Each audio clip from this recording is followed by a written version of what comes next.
back to my channel. My name is Vivian. For those of you just coming across my channel for the very first time, you're most welcome.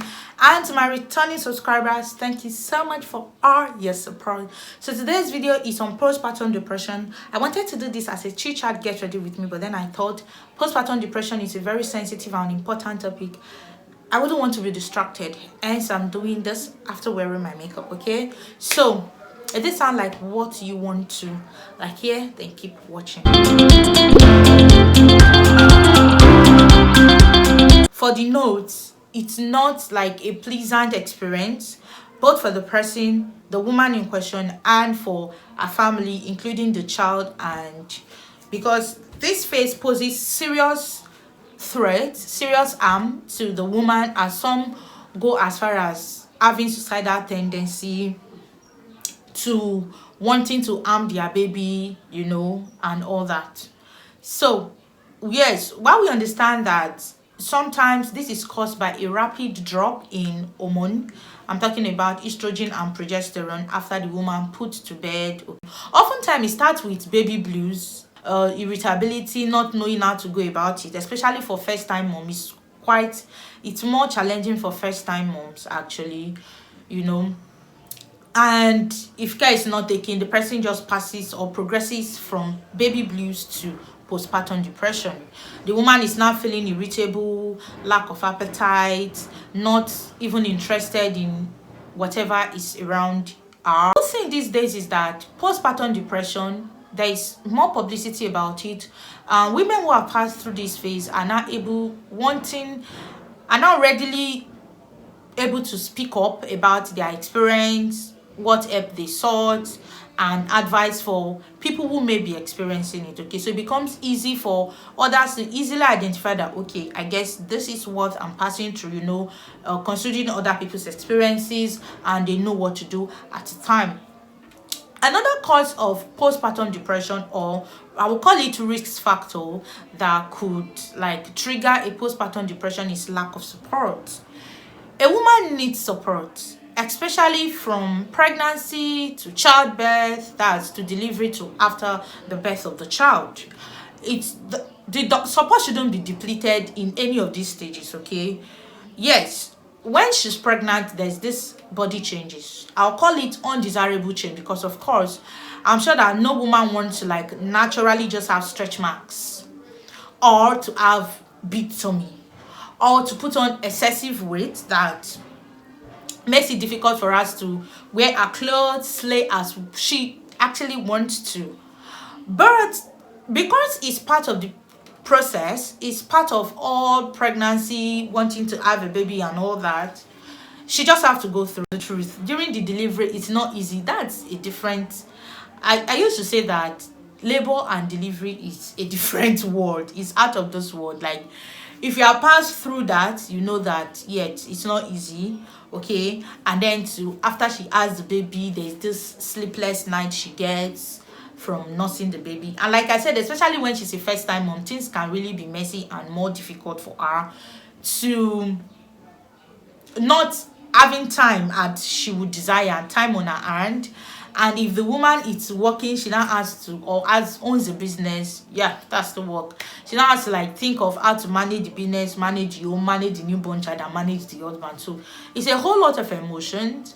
The more reason why a woman needs support all the way through this process. Okay, so when she's not getting that support, it's quite difficult for her to deal with. And do not forget that our emotional makeup differs. So while some women may be able to deal with it and they come out successfully, others may not.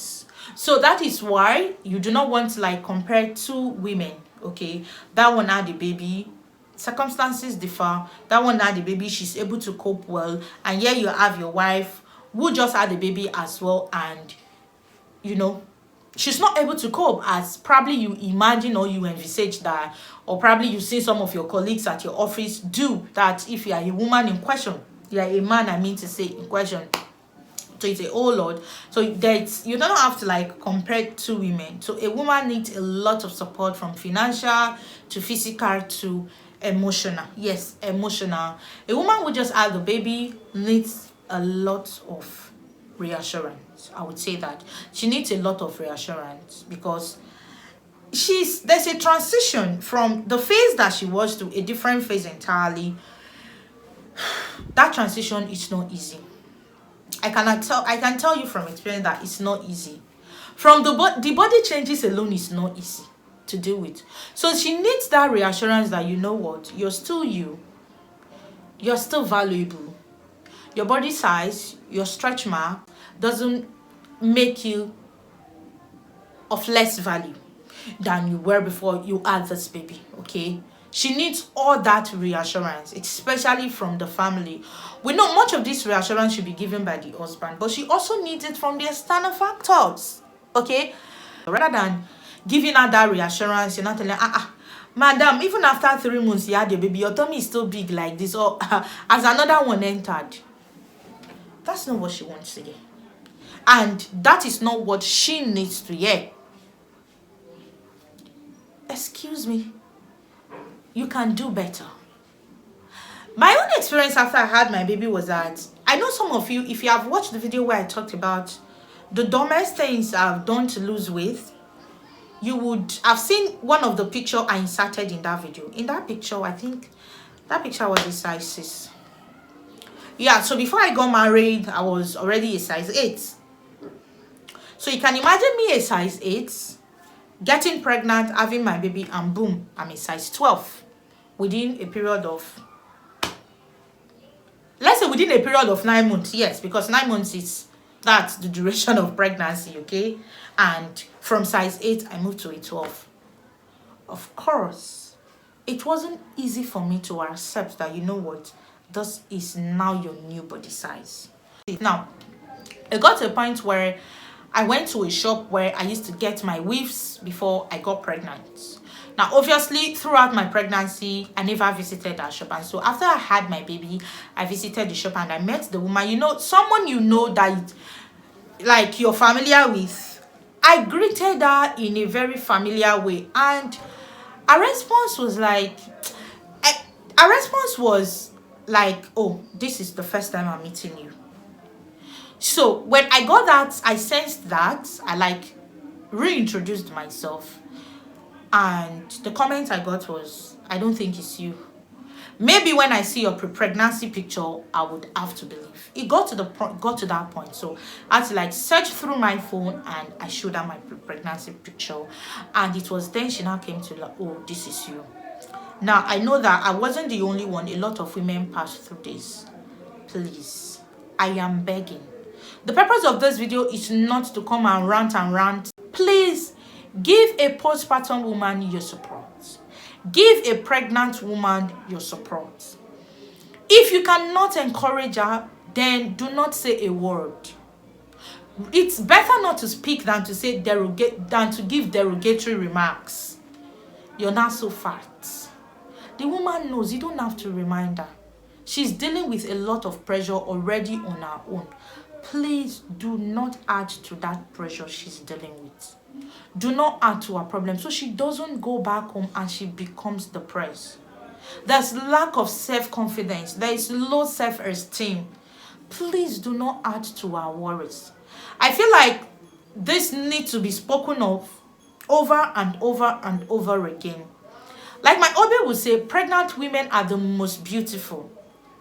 A lot of undesirable changes, like I've mentioned in this video, it takes courage, it takes confidence, it takes a lot for the woman to say, you know what, I am willing, and she does it joyfully. I am willing to pass through these changes. I'm willing to go through the hassles because I am birthing a child, because I am bringing a baby into this world. It takes a lot.